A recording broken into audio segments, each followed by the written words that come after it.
Hello, my name's Stuart Sewell. Today we're going to be looking at the zombie set and focusing on how to get a little bit more, well actually a lot more, out of the assets. First things first, the thing you have to ask yourself is, does the actual character, the base of the character, actually give you any hints physically, sculpturally, as to it being a zombie before you even add any of the SkinGen DMFX assets to it? So what can we do to actually start to develop this character and make it look a little bit more like an undead character? I mean, aside off, the neck was much more muscular, so one of the things I would do is I would make the neck a little bit more emaciated. And you know, I'm not saying that you have to do it my way, but this is like a good way of blocking out with the, I've gone up here and titled the morph gizmo. This is just a very simple, straightforward way to, you know, start to make this guy look a little bit more emaciated.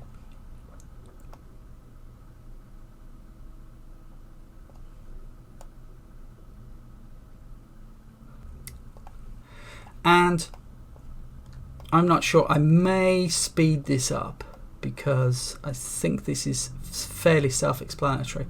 What I'm saying is that there's no reason why you couldn't have a more muscular character.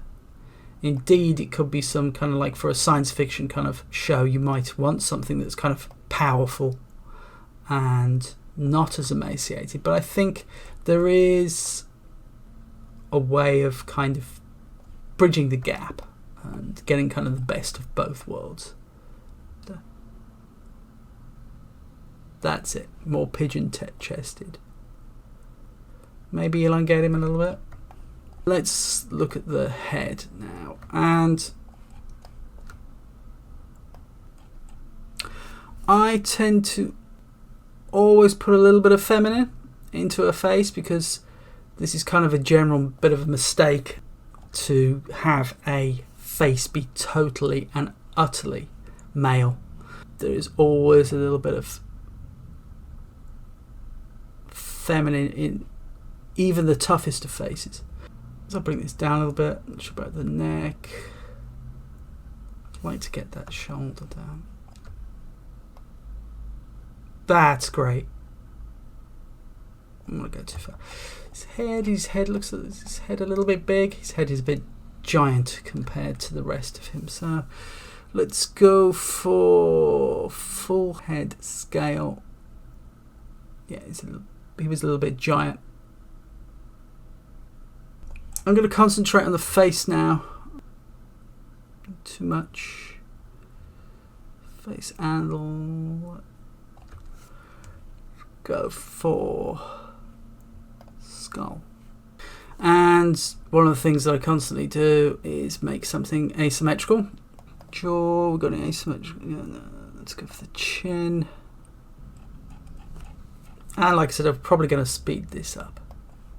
So yeah, I'm just going to play with this a little bit more, and then we'll start with the next video. So just to say that creating something that's a little bit more chiseled and has good definition through the face is what you're after.